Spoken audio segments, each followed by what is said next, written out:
That was before the Don't defense testimony. get brazen with me. If they were talking about your children, you would definitely notice. You need to sit down right now. You're out of line.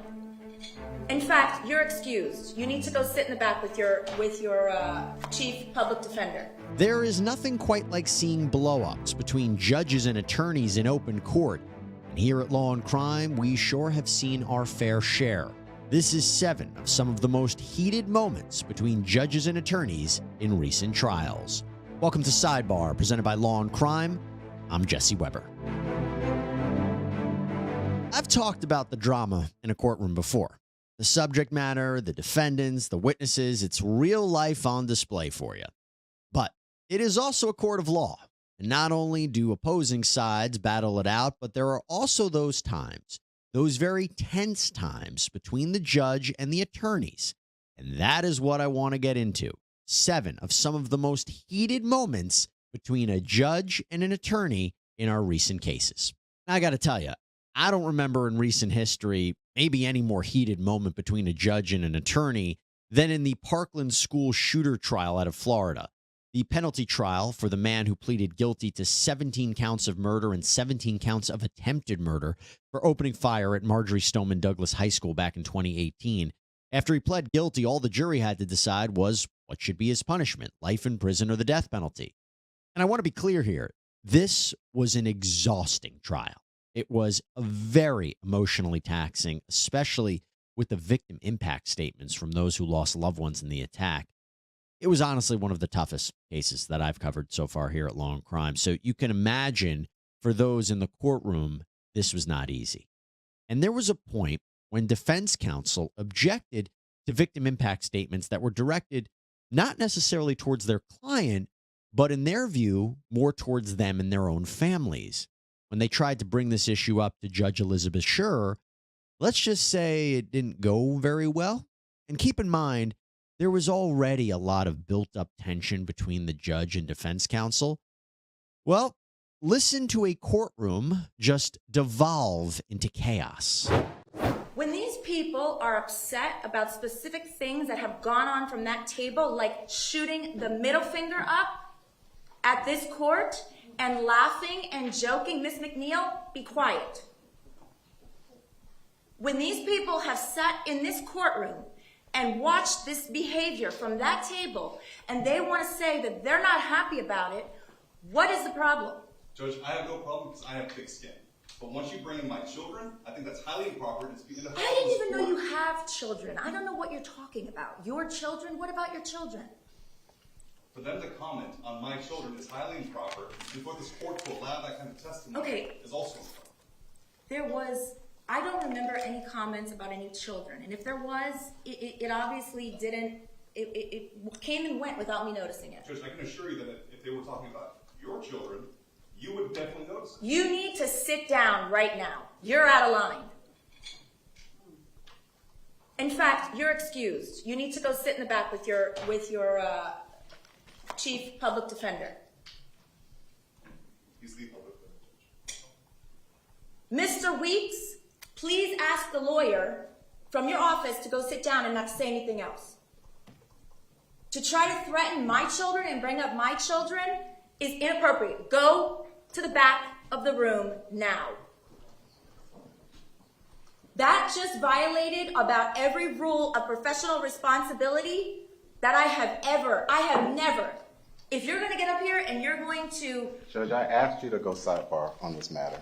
You, sidebar or not, you don't have one of your assistant public defenders say something about my children? Judge, that same venom that the court is expressing is the same venom that defense counsel had to sit through this entire morning when their children She brought up her children multiple times during the trial. Nobody knows if I'm barren or not. They don't know about my children. Judge. Sit down. Sit down. Yeah, pretty unbelievable to see. Wow. Now, Judge Elizabeth Schur took a lot of heat for her conduct during the course of this trial, and it wasn't just viewers who took notice. It was the Florida Supreme Court. You see, after the Judicial Qualifications Commission determined that Judge Schur's behavior seemed to create the impression that she was pro-prosecution, the Florida Supreme Court publicly reprimanded her as well. But Schur actually resigned, left the bench before this decision. And in the end, by the way, the jury recommended life in prison for the shooter, not the death penalty, which was a decision that came with its own set of controversy. The work week can be stressful, and deciding what to eat can just add to that stress. Well, HelloFresh can take the stress out of planning and cooking your meals. HelloFresh delivers meal kits straight to your door. It's 25% cheaper than takeout and a whole lot healthier. Here's how it works. Choose your recipes online and you'll get fresh, pre-portioned ingredients that will help you cook quickly. There are dozens of recipes to choose from, so if you have picky eaters, there's no problem. The cook time is also quick, just 15 minutes. If your family is anything like mine, they're probably hungry all of the time. So you can add snacks, sides, and more to your order. I've tried HelloFresh and it really takes the stress out of dinner time. And you can try HelloFresh with a discount. Who doesn't love a discount? Go to www.hellofresh.com/50sidebar. Use the code 50sidebar for 50% off plus 15% off the next 2 months. All right. There was another heated moment that came straight to my mind when I was coming up with this topic. The Kyle Rittenhouse trial back in 2021. Very high-profile trial of an 18-year-old out of Wisconsin who was charged with first-degree intentional homicide, reckless homicide, attempted homicide, and reckless endangerment for opening fire during a night of civil unrest in Kenosha a year earlier. And this case raised important questions of self-defense after he shot and killed 2 men and injured a third. Now, at one point, Kyle Rittenhouse took the stand to explain his actions. And of course, he was the subject of cross-examination by the prosecution, here prosecutor Mark Binger. And a couple of issues came up. One was Binger questioning Rittenhouse about his decision to remain silent after his arrest.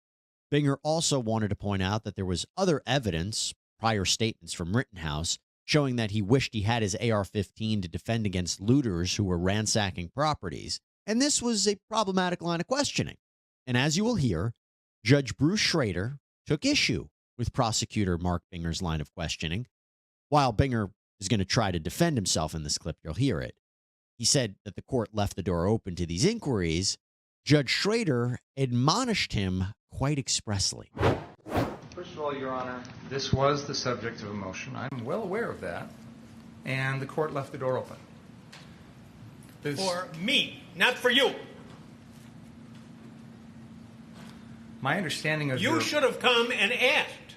Why would you think that that made it okay for you, without any advance notice, to bring this matter before the jury? I was astonished when you began your examination by commenting on the defendant's post-arrest silence. That's basic law. It's been basic law in this country for 40 years, 50 years. I have no idea why you would do something like that. And it gives, I'll leave it at that. So I don't know what you're up to. May I respond? Yes. We filed an other acts motion on this exact issue because, in my mind, and I argued this, it is identical to what was going on the night of August 25th, in the sense that the defendant was using this exact same weapon. He was using it in a manner to try and protect property. No, he wasn't. Your Honor, with all due respect, I'm not going to rehash the motion. That's absolutely untrue. No. Your argument's of record. My comments are of record, and why I ruled as I did is of record. There's nothing that I heard in this trial to suggest anything's changed. Even if you're correct in your assumption that you know more than I did at the time, you should have come to the court and say, I want to go into this. You know why it was excluded in the first place? Because it was propensity evidence.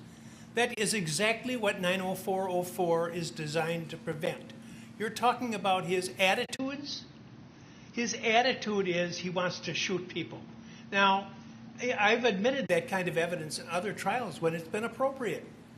I didn't admit it in this case because, to me, what I've heard in this trial, and by the way, Mr. Richards absolutely correctly points out that just hours ago, I said I had heard nothing in this trial to change any of my rulings. So why? Testimony, Your Honor. Pardon me? That was before the defense testimony. Don't get brazen with me. You knew very well. You know very well that an attorney can't go into these types of areas when the judge has already ruled without asking outside the presence of the jury to do so. So don't give me that. That was definitely a moment for sure. And this case would end in Kyle Rittenhouse's acquittal. Yeah, it turned out to be a case of a defendant taking the stand, and it seemed to pay off. All right, let's go now to Delaware County, Ohio. Back in August of 2022, a man named Matthew Moore was on trial for the murder of his wife, Emily Noble. Her body was discovered 4 months after she was reported missing in the woods. She was hanging from a tree by a USB cord. Prosecutors allege that Moore staged the scene to look like a suicide, but he was the killer. Defense counsel argued that it was possible that Noble had in fact killed herself. And as that back and forth was happening between both sides on the testimony and the evidence, this trial was notable for one particular outburst, one particular moment from the prosecutor. You see, Mark Sleeper and Melissa Schiffel were acting as prosecutors for the state. And on the 7th day of trial, the judge, Stephen Wolliver, wanted to move forward with the proceedings, despite the fact that Schiffel wasn't there in the courtroom. Now, according to Sleeper, the court was informed 2 weeks earlier that Schiffel wouldn't be in attendance due to a scheduling issue. Well, Mr. Sleeper let the judge know that he wasn't going to just let this happen. I'm sorry, but I would object to going forward anyway right now without the elected county prosecutor who's on this case. But she chose not to be here. That's not accurate, Judge. Okay, okay, your objection's noted. We had a phone status conference 2 weeks ago in which Ms. Schiffel... Your objection is noted. Okay? I'm not going to participate in this proceeding without the elected county prosecutor. I think this is a sham that you're going forward. When the court was... You're going to sit here. You're going to sit here. You were told about her unavailability and specifically told her on the phone not to cancel that appointment, that it wouldn't be a problem. Well, I'll tell you what. If you want to be here for the decision, that's your business. Well, Your Honor, I think this is outrageous. You're going forward without the prosecutor. And he straight up left the courtroom, turned his back on the judge and everything. Pretty brazen. I don't think I've seen that too often. And by the way, an attorney getting away with it. No repercussions for Sleeper as far as I saw.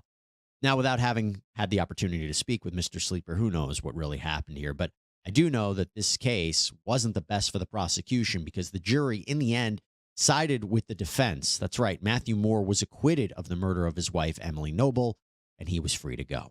So I did title this episode Heated Moments Between a Judge and an Attorney. But can I be a little clever? Can I take a little poetic license with that? How about blow-ups between a judge and a guy who represented himself and acted as his own counsel? So he might not be an attorney per se, as clearly demonstrated at this trial, but how could I talk about this topic without bringing up Darrell Brooks Jr., the man who went to trial out in Waukesha, Wisconsin? He was charged with 76 criminal counts for driving a red SUV into a group of holiday parade goers back in November of 2021, killing 6 people, injuring dozens of others. And at one point, he decided that he's going to represent himself. It was bizarre, from the arguments he was making to his outbursts that got him kicked out of the courtroom. This court ordered Mr. Brooks be removed from the courtroom due to repeated interruptions and disruption with the court. He took his shirt off as well. I'm also told that he is threatening to throw and break items. However, when he was in court and face-to-face with Judge Jennifer Darrow, that is when the fireworks happened. It threw people off a loop. They weren't ready for it. They scared of it. That's what it is. Come on, man. Mr. Brooks. Come on, man. Stop. When you Stop aren't it. Stop it. Even You're a me public ask servant, the Your Honor. question. I respect your courtroom. I respect you. You're a public servant, though. Your job is to be the referee. I'm a grown man with grown kids. Ain't nobody gonna talk to me like that. Nobody. I don't have a problem with doing what you ask me to do, not tell me. Just like when I asked you about subject matter jurisdiction that you have yet to prove on the record. But somehow I'm being intentionally disruptive. Come on, man. Stop. Just stop it. I don't care what you believe fully. All right. It's not a game. I don't take this as a game. That's what nobody. You don't gotta explain nothing to me. That's what you don't understand. You think that this is a whole game to me. This is not a game to me, Your Honor. Nothing about this is a joke. That's what y'all don't understand.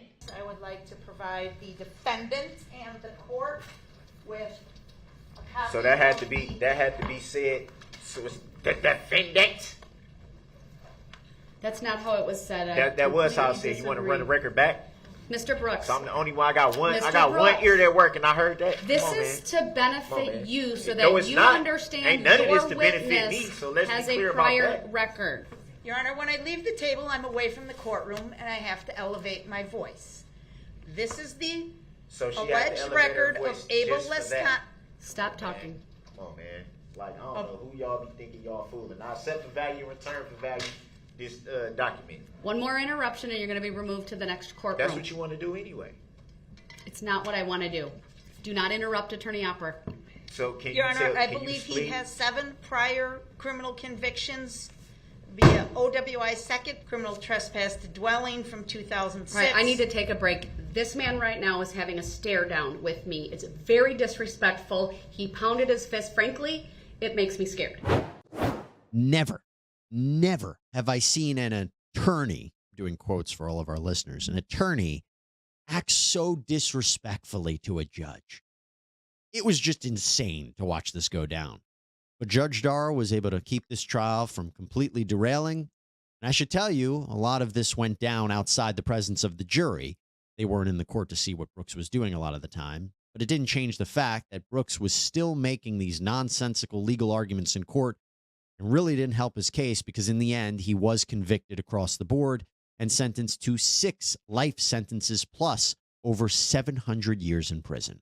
Okay, as we continue on and talk more about these heated moments between judges and attorneys, let's talk right now about Young Thug's RICO trial. So the Grammy Award-winning rapper, whose real name is Jeffrey Lamar Williams, is facing 8 criminal counts, including conspiracy to violate the state's RICO or racketeering law. This is part of a wide, sweeping indictment against him and what was originally 28 other defendants, although a number have taken plea deals.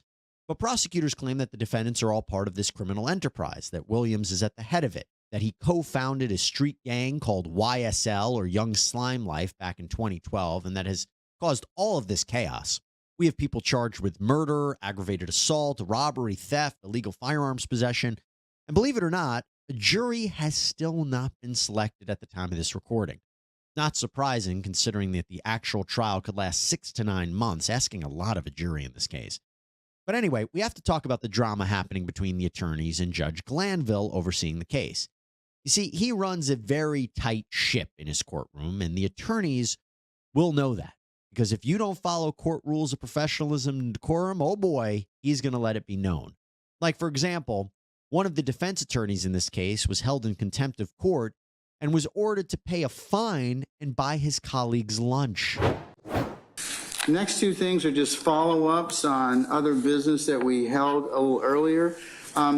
Mr. Menendez, good morning, sir. You were supposed to buy lunch for your colleagues. Have you done that as of yet? You were supposed to have done that by March the 17th. Did you go to, I told you, Jason's Deli? Did you satisfy that prong of your contempt yet? I don't believe I was, Your Honor. You were held in contempt, young man. And if you want to revisit that again, we can certainly open it up. I just want you to pick a date. Yeah.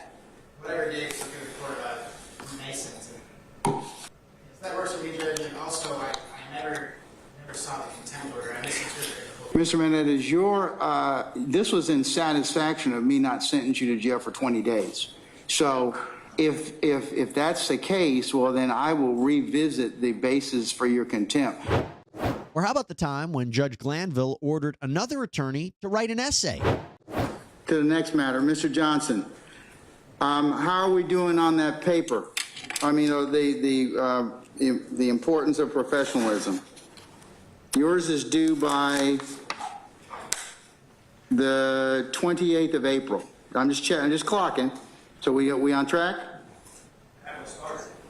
Well, your better half said she's not writing it for you either, because that wasn't offered to you. You already asked me, could I pay the $1,000? I told you no. Well, I know you would, but that's not what's on the table. 28, yes, at noon. Or you do 20 days. It's 17-page paper on the importance of professionalism in the legal field and treating one's opponents with civility. Paper is to be published quality in APA format and at least 10 primary and 10 secondary sources. By the way, this is the same judge who ordered a juror that left the country instead of reporting to jury duty to write a 30-page essay. So it makes you wonder what this trial will actually look like when it starts up.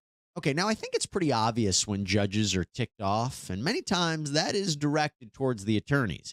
You want a prime example? How about the Theodore Edgecombe case? This was the man on trial for first-degree intentional homicide out in Milwaukee County, Wisconsin, for shooting to death Jason Clearman. It was a road rage incident gone bad, with Edgecombe claiming that Clearman called him the N-word and to get the F out of the road after he says their car clipped him while he was on his bicycle. An altercation ensued after Clearman got out of the car. Edgecombe shot him. It was a case of who was the aggressor, what happened here, was this homicide, was it self-defense? Well, there were a few times during the course of this case when Judge David Borowski got into these heated back-and-forth moments with Edgecombe's counsel. For example, here's what happened when the defense wanted to call a certain witness testifying about what would constitute a threat.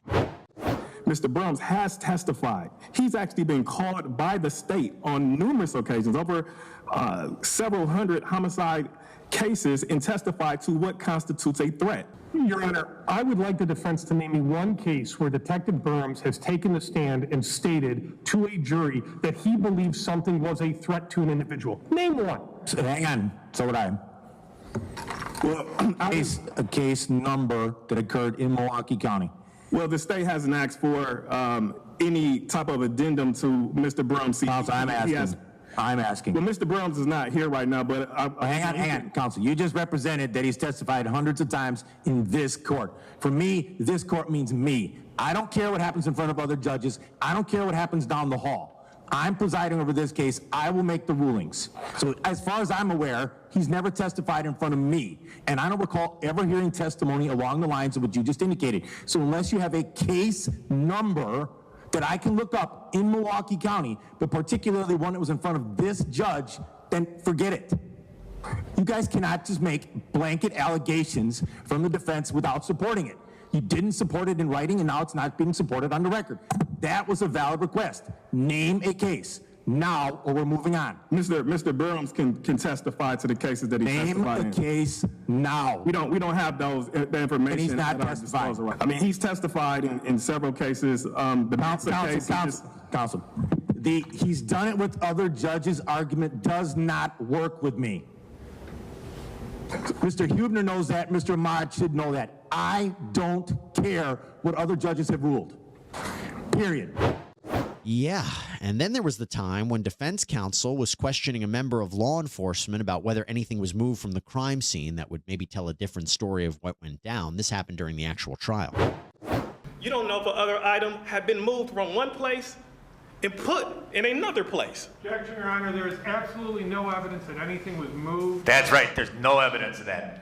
Don't imply something, counsel, that there is no evidence of. None. There's been no evidence introduced in this case by any witness that is even close to that. That assumes facts, not in evidence. Sustained. Move on to a relevant question.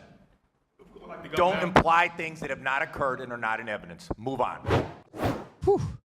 Felt particularly harsh, right? Well, I'll tell you, Judge Borowski received his fair share of criticism. Community activists wanted him removed from the case after they felt he made rulings that showed a bias towards the defense, including allowing the word victim to be used to describe Clearman. But he remained on the case. The jury ultimately convicted Edgecombe of the lesser charge of first-degree reckless homicide, and he was sentenced to 25 years in prison. All right, we got to go to our final one. Some more heated moments between judge and attorney can be found in none other than the Alex Jones trial. So the InfoWars founder and host was in a very tough legal situation.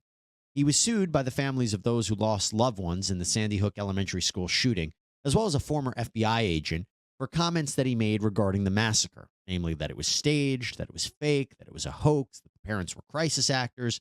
They sued him under various legal theories such as defamation and intentional infliction of emotional distress. And Alex Jones actually automatically lost these lawsuits because he failed to abide by court-ordered discovery obligations. It's called a default judgment. Well, the trials that we covered here on Law and Crime and Sidebar were purely about how much would he owe the plaintiffs in damages. That was the main question. So he's going into these two trials as a loser, and it just becomes a matter of how much does he have to pay up. I want to talk about the Connecticut trial, where Norm Pattis represented Alex Jones. Very animated lawyer. And, he seemed to constantly interrupt the judge, Barbara Bellis, and she was none too happy, expressing her frustration both on the record and at very audible sidebars. He's not an expert, and so what one does isn't what we're But here to that's- show. but- We're here to show what he did. Right, but And that's the a purpose different, is being no, offered to Attorney get into the Pattis, state Attorney line. Pattis, Attorney Pattis. How many times do I have to say when I'm speaking, you stop? You have been a member of the bar for a long, long time, and you know the rules in all the courts. I don't know if I'm not making myself clear, and maybe it's my fault. I do not want to sanction an attorney. I do not want to fine an attorney. I have gone almost 2 decades as a judge and never had to do that.